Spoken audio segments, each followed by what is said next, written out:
नमस्कार बंधुगण welcome to education point channel. तेरे बंधुगण आपण पुणी थे न्यू वीडियो बा न्यू वैकेंसी आम ओडिशा नहीं आसी जोटा रही गोटे सरकारी इंस्टीट्यूशन तरफ रही वैकेंसी रही जोटा कि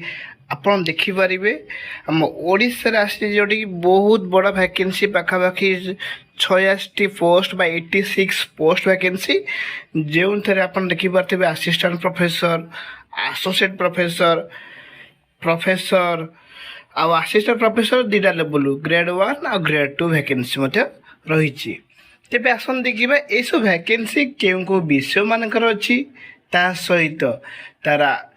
क्यों विभाग रही वैकेंसी रही तार योग्यता कौन रवेदन प्रक्रिया कौन रबू डिटेल्स यही वीडियो माध्यम कही रखी ता सहित क्यों जगार रही वैकेंसी कहीं बहुत सारा पिला डाउट हुए कौन वैकेंसी क्यों जगार अच्छी सब डिटेल्स यही वीडियो माध्यम कही रखी। जमार वीडियोटी काटी काटी देखिए नहीं वीडियोटी शेष पर्यटन देखिए सब डिटेल्स जानीपारे। आपण मैंने बड़ मत देखुं लाइक करूँ आ सपोर्ट मत जारी रखु जहाद्वारा मत बहुत सारा मोटिवेशन मिलूँ आउ एनकरेजमेंट मिलूँ तेणुक आपण मैंने सब लाइक सपोर्ट जारी करी रखिए। देखो रही डिफरेंट डिफरेंट विभाग अनुसार रही वैकेंसी जो देखिए engineering industrial planning science department रही ह्यूमानिटीज आ सोशल साइंसेस आउ स्कूल मैनेजमेंट देखु केते गुड़े विभाग रही कहीं गोटे नुहे आप देखिपे ता भितर बहुत सारा मल्टीपल रही विषय रही सब्जेक्ट्स रही तेणुक आपण मैंने क्लीयर बुझीपारे साइंस डिपार्टमेंट कले बहुत सारा रही जोटा कि आपण मैंने कनसर्न सब्जेक्ट रे देखो ये मेंशन देखो fast class in master degree concern PG करेंगे ताहले इलिजिबल हो पारे असिस्टेंट प्रोफेसर किंतु पीएचडी करथिले आपण माने एसोसिएट प्रोफेसर आ प्रोफेसर मध्य आवश्यकता रही तेणुक मेंशन रही मास्टर डिग्री विथ पीएचडी जेहेतु बहुत सारा रही पोस्ट रही तेणुक से मेंशन रही। ह्यूमानिटीज और सोशल साइंस कहले आम जानी जमी रही social science different different subjects रही सोशियोलॉजी रोचे जहाँ भी साइकोलॉजी हो जहाँ भी हो ये किसी रही तो से अनुसार रही ह्यूमानिटीज कहले आप जानी आउ स्कूल ऑफ मैनेजमेंट देखो जो मैंने एमबीए और एमटेक करते से एलिजिबल हो पारे ठीक अच्छे तो से माने स्कूल ऑफ मैनेजमेंट सब्जेक्ट मान इलिजिबल हो पारे। तेज आसन देखा यू पोस्टर यू विभाग कौन कौन सब्जेक्ट रही आप जानी रखा उचित कौन कौन स्पेशलाइजेशन रोचे जानी रखा उचित कहीं एत गुड़े बहुत गुड़े इनक्लूड हो रोचे कारण सोशल साइंस कहले बहुत सारा रोचे साइंस डिपार्टमेंट कहले बहुत सारा साइंस डिपार्टमेंट सब्जेक्ट रोचे तो से अनुसार वैकेंसी रही। तेज आसन देखा से सब वैकेंसी विषय देखो ये मेंशन देखो स्पेशलाइजेशन कौन रही देखु भल देखी नियंतु कंप्यूटर साइंस रही जो मैंने कि भर रोज देखो ये सब कोर्स करेंगे देखो केमिस्ट्री रही जो मैंने कि सिंथेटिक ऑर्गेनिक केमिस्ट्री स्पेशलाइजेशन थी से माने समस्ते इलिजिबल हो पारे आवेदन करने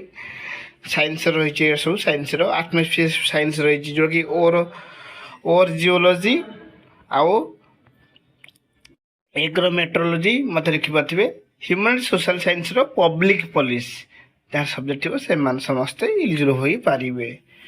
देखिए मैंने लाइफ साइंस रही जगह न्यूरो साइंस रही रही मैथमेटिक्स रही क्लीयर भी देखिपारे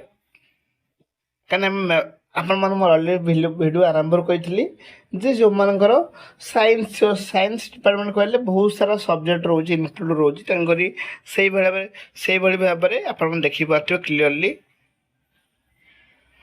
फिजिक्स एस्ट्रोनॉमी रही स्कूल मैनेजमेंट देखो ह्यूमन रिसोर्स मैनेजमेंट और finance operation management business analytics information technology ये सब स्पेशलाइजेशन थी आपण माने ये जो रही विभाग आपण असिस्टेंट प्रोफेसर पाई इलिजिबल हो पारे ठीक अच्छे। जदि या पर आउ किसी डाउट हुए ताला कमेंट बॉक्स में कहींपारे आपण मैंने जदि यही चैनल प्रथम थर अच्छा लाइक करेंगे सब्सक्राइब कर रखिए जहाद्वारा मत बहुत सारा मोटिवेशन मिल तेज देखु यार आवेदन केमिति करवा ताहा क्लीयरली बुझे नेबी आउ यार लास्ट डेट केबे अच्छी क्यों जगह वैकेंसी प्रथम देखूँ क्यों लोकेशन बा क्यों इन्स्टिट्यूशन ताहा मध्य आपण जानी रखुद जोटा रही एनआईटी राउरकेला आप जानते ओडिशा रही जोटा कि एनआईटी राउरकेला रही वैकेंसी रही देखो national institute of technology Rourkela जोटा कि सुंदरगढ़ जिला रही वैकेंसी रही जोटा आप क्लीयरली देखिपे different different category wise vacancy अच्छी तेज आस देखा ये सब पोस्ट आवेदन केमती कही रखी देखो यहाँ ऑनलाइन आवेदन हम जोटा कि लास्ट डेट अच्छी 23 एप्रिल 22 एप्रिल लास्ट डेट रही तो आप जल्दी जल्दी आवेदन करने जोटा कि ऑनलाइन करदे जदि यहाँ पर आउ कुछ डाउट हुए ताला कमेंट बॉक्स मत कहींपारे वीडियो भल लगे लाइक करेंगे और सपोर्ट जारी रखिए।